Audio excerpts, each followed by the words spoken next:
Hello दोस्तों, नमस्कार। I am जेके।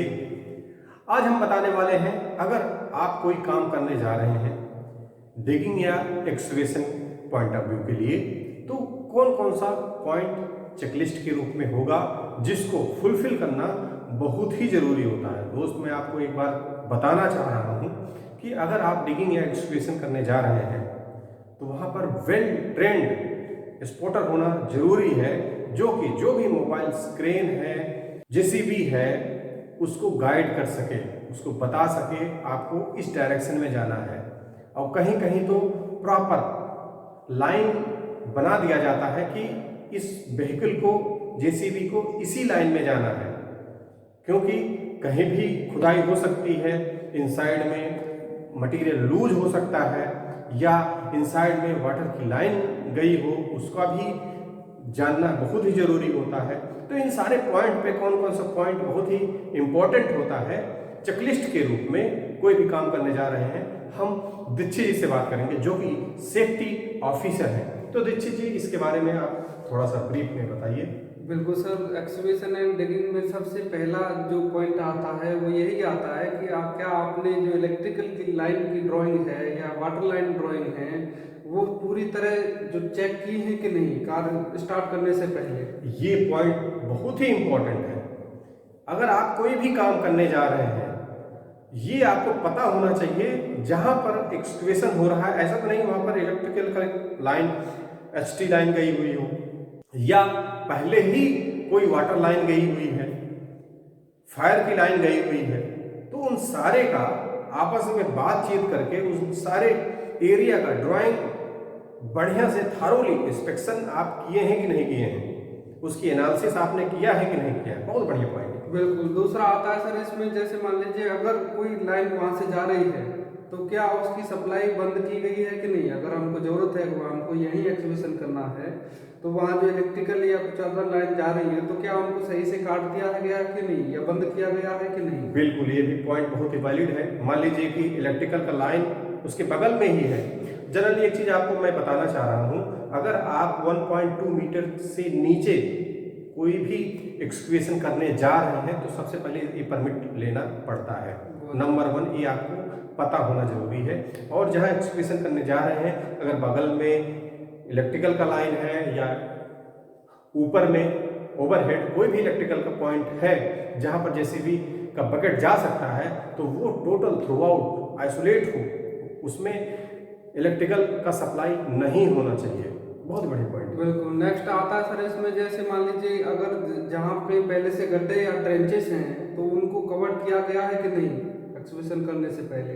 क्योंकि हमारे वहाँ पे मोबाइल इक्विपमेंट जाएंगे, मैन पावर जाएगी, तो उससे वो उसमें स्लिप ट्रिप या गिर नहीं जाए, तो वो सारी चीज़ें पहले से कवर किया है कि नहीं, लेवल किया है कि नहीं। ये भी बहुत वैलिड पॉइंट है। कभी कभी क्या होता है कि मटेरियल लूज रहता है, लगता तो है दैट इज ओके, लेकिन जब जेसीबी गया तो उसका टायर धंस गया, तो पहले ही एनालिसिस उस एरिया का कर लेना चाहिए। ऐसा तो नहीं कि कोई गड्ढा हो ऑलरेडी पहले ही, तो उसको पहले ही कवर कर लिया गया है कि नहीं कर लिया गया है। बहुत बढ़िया पॉइंट। बिल्कुल। नेक्स्ट आता है इसमें, जो आप बताए थे स्पॉटर, तो स्पॉटर गड्ढे के चारों तरफ वहाँ लगाए गए हैं कि नहीं। स्पॉटर कई तरह के हो सकते हैं, आदमी भी कोई गाइड कर सकता है, मार्किंग कोई गाइड कर सकती है, तो वो वहाँ पे है कि नहीं।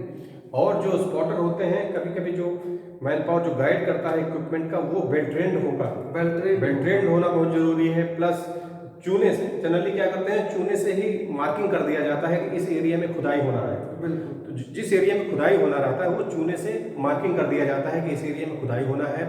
टोटल बैरिकेटिंग भी किया जाता है उस एरिया का, कि फर्दर कोई भी और आदमी उस एरिया में ना जाने पाए, यहाँ पर खुदाई होने वाला है। हाँ। नेक्स्ट ये रहता है, ये सब होने के बाद में मान लीजिए अगर हमको वहाँ पे खुद एक्सकवेशन का काम स्टार्ट हो गया है, तो उसको चारों तरफ से बैरिकेड किया गया है कि नहीं। उस काम में जो होने वाले इक्विपमेंट है, मोबाइल इक्विपमेंट है या मैन पावर है, उनको छोड़ के बाहर की और कोई नहीं आए, उसके लिए उसको बैरिकेड किया जाता है। बहुत बढ़िया पॉइंट।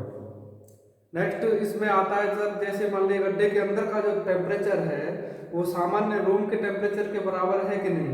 ये आपका बहुत ही वैलिड पॉइंट है। कभी कभी दोस्त क्या होता है कि मान लीजिए कि टनल बनाया जा रहा है, तो उस समय इन साइड में क्या रूम टेम्परेचर है, एक वाकया मैं बताता हूँ। जेपी हिमाचल सीमेंट प्लांट में हम लोगों का काम चल रहा था, तो वहाँ पर क्या है कि पहाड़ी ऑब्स्टेकल आ रहा था कि हमको रोड बनाना है, तो एक टनल बनाया गया इनसाइड में काम करते समय ही।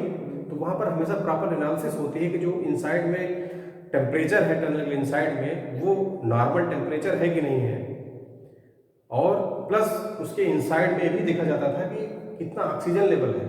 अगर नहीं है तो हमको ऑक्सीजन पहुंचाना पड़ेगा। ऐसा नहीं कि वहाँ पर सफोकेशन हो रहा है, वहाँ पर प्रॉपर वेंटिलेशन भी होना बहुत जरूरी है। इसको चेक करना भी बहुत ही जरूरी होता है। बिल्कुल। नेक्स्ट पॉइंट इसमें ये भी आता है सर, जैसे मान लीजिए जो गड्ढे जहाँ खुदाई चल रही है उसका ऑक्सीजन लेवल क्या है, या उसमें अदर जो गैसेस हैं या कोई और दूसरा रिसोर्सेज तो नहीं है, तो उनकी भी टेस्टिंग चेकिंग समय समय पर की जाती है। वो कर रहे हैं कि नहीं? बिल्कुल। देखिए जी, ये बताइए कि ऑक्सीजन लेवल नॉर्मल उसका क्या रेंज होता है? नॉर्मल उसका रेंज होता है सर ऑक्सीजन लेवल का कम से कम 19.5, ज्यादा से ज्यादा 23.5। मीन्स इसके बीच में ही ऑक्सीजन इसके लेवल बीच होना में ही ही रहना चाहिए, ये स्टैंडर्ड है। कम नहीं होना चाहिए। कम 19.5 से कम नहीं होना चाहिए। बिल्कुल। अगर कम है तो वहाँ पर प्रॉपर वेंटिलेशन दे के ऑक्सीजन पहुँचा के प्रोवाइड कराना पड़ेगा। इवन आदमियों को भी। अब उसके अलग जहाँ पे अगर ज़्यादा कम ऑक्सीजन है तो BSAT के थ्रू उनको ऑक्सीजन प्रोवाइड की जाती है। ये पॉइंट बहुत ही वैलिड है। नेक्स्ट आता है जो जहाँ पे हम खुदाई कर रहे हैं तो उसके गड्ढे के 2 मीटर दूर तक, किनारों से और 2 मीटर दूर तक कोई भी चीज़ नहीं होनी चाहिए, कोई वस्तु नहीं होनी चाहिए।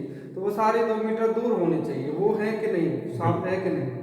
नेक्स्ट पॉइंट ये आता है सर हमारा, जैसे गड्ढा हम खोदते खोदते जा रहे हैं, अगर डेप्थ हो जाती है तो उसमें श्योरिंग की जो व्यवस्था है वो की गई कि नहीं, ताकि जो गड्ढों की मिट्टी है साइड की वो फिसल न जाए। कोई कहीं लूज मिट्टी होती है, कहीं टाइट होती है, तो वहाँ जरूरत नहीं है। जहाँ लूज मिट्टी है वहाँ प्रॉपर श्योरिंग की गई है कि नहीं। श्योरिंग 3 सेट्स लगा के उसमें स्कैफोल्डिंग पाइप से एक्स टाइप बना के उसको लगाया जाता है ताकि वो मिट्टी को फिसलने से रोकते हैं। बिल्कुल, ये बहुत ही वैलिड पॉइंट है। और भी मैं देखा हूँ कई बार कि जब खुदाई होती है, मान लीजिए आप टनल की खुदाई चल रही है, ब्लास्टिंग करके मटेरियल निकाला जाता है, या TBM लगे रहते हैं, उसके द्वारा मटेरियल को कट करके निकाला जाता है। लेकिन जैसे ही हम आगे बढ़ते जाएंगे 1 मीटर 2 मीटर 3 मीटर जैसे जैसे आगे बढ़ते जाएंगे, टनल तो आगे बढ़ता चला जा रहा है, और साथ में जो लूज मटेरियल है टनल का उसको टोटल तरीके से कंक्रीटिंग कर दिया जाता है, स्प्रे कर दिया जाता है। वो एक तरह की श्योरिंग का ही काम करती है। श्योरिंग का ही काम करता है कि फर्दर वो इंश्योर हो जाता है कि फर्दर मटेरियल नहीं गिरेगा। बिल्कुल। मैन पावर की सेफ्टी के लिए बहुत जरूरी है। और लूज जो मिट्टी रहती है उसके आसपास में, उसको भी वहां से हटाया गया है कि नहीं। बिल्कुल। मीन्स जो भी अगर हमने ब्लास्टिंग कर दिया, वो जो भी प्रीवियस डे का जो भी मिट्टी है, सॉइल है, उसको निकाल के प्रॉपर तरीके से हटा दिया गया है कि नहीं। तो आशा करते हैं दोस्तों आपको अच्छी खासी जानकारी हासिल हो गई होगी कि अगर आप कोई भी काम डिगिंग या एक्सक्यूएशन से रिलेटेड है, उसके लिए जो वर्क परमिट लेना पड़ता है, तो ये पॉइंट बहुत ही मैंडेटरी होते हैं। अगर आपको वीडियो पसंद आया हो, लाइक और शेयर जरूर कीजिएगा। अगर हमारे यूट्यूब चैनल नए हैं, सब्सक्राइब करना ना भूलें, बेल आइकन को जरूर हिट कीजिएगा, जिससे आपको लेटेस्ट अपडेट नोटिफिकेशन मिलता रहेगा। आपको नई नई जानकारियां मिलती रहेंगी इस प्लेटफॉर्म पे। वीडियो देखने के लिए बहुत बहुत धन्यवाद।